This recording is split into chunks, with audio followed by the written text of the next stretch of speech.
Every human on planet Earth liked life a lot, but the virus who lived inside of a bat did not. The virus hated life, all the 4 seasons. Please don't ask why. No one quite knows the reason. It could be he thought his red spikes were too small, or maybe his yellow ones seemed a bit tall, but I think the most likely reason of all was because he had no heart to speak of at all. Whatever the reason, his spikes, red or yellow, he hung out in 2020, hating each female and fellow, staring out from Wuhan with a deadly COVID frown at the warm lighted windows in all of the towns, for he knew every human was carrying on, hugging and laughing and strengthening bonds. And they're rushing to practices, he snarled with a sneer.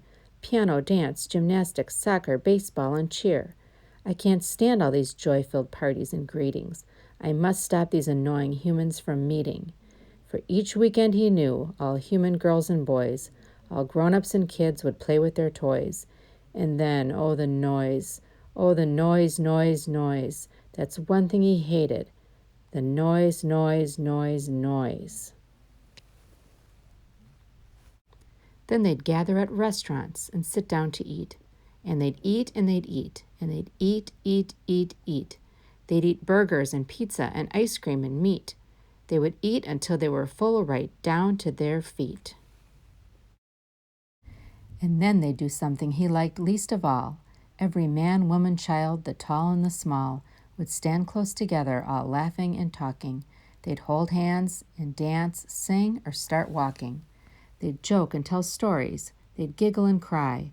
They'd love one another and at last say goodbye. And they'd go to their homes and sleep till they'd drool. And in the morning they'd head off to work or to school. And the more the virus thought of this life-loving bunch, the more he thought, I must stop this at once. Why, they gather to learn, to play, work, and eat, to worship, to celebrate, in cold and in heat. Then the virus got an idea, an awful idea. The virus got a wonderful, awful idea. I know just what I'll do, the virus happily sung. I'll infect every ear, nose, throat, and each lung. With this idea, there's no doubt I'll win. To avoid getting sick, they'll have to stay in. All I need is a host, the virus looked around, and at a busy market one was easily found. He was pleased with himself. That was easy, he said. Now I just have to sit back and watch myself spread. And it spread, and it spread, and it spread, spread, spread, spread. The virus spread so fast that it spun people's heads.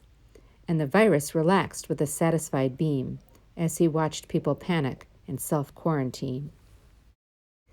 They canceled all meets, parties, games, and sock hops. They shut down the schools, churches, parks, pools, and shops.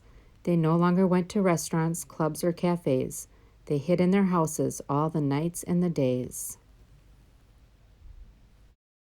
The people missed their friends and grew very sad. This, of course, made the virus especially glad. They're all losing hope, all the kids, guys, and gals. The virus said soon they'll forget all their pals. But something strange happened in the hearts of humankind. Something happened to families who were at home confined. The rushing had stopped. No more busyness and bustle. No more dinners and cars. No more hurry and hustle.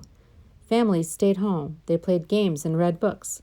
They watched movies, sang songs, and learned how to cook. The people went for walks and watched spring arrive. They hiked in the woods and went for bike rides. The sunshine and fresh air made them feel great.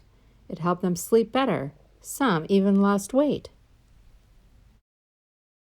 But the joy that they found didn't stay in their houses. It spread to each other through their computer mouses. They laughed over posts, videos, TikToks, and memes. They saw one another through their phone screens. The virus unhappily watched his plan decline. They are closer than ever. They're actually fine. They're still sharing and caring and friendly and kind. They still love one another, even when they're confined. He wondered and wondered and watched with confusion, then suddenly came to a surprising conclusion. Maybe faith, hope, and joy cannot be silenced. Could it be love is stronger than me? Thought the virus. My plan has failed, he sadly exclaimed, and he packed up his things and took off in shame. He left the world's people to continue their lives, now more thankful and humble and patient and wise. They opened their businesses, restaurants, and schools. They opened their parks and their beaches and pools. The people gathered together, kissed and hugged their friends, and the virus was never heard from again.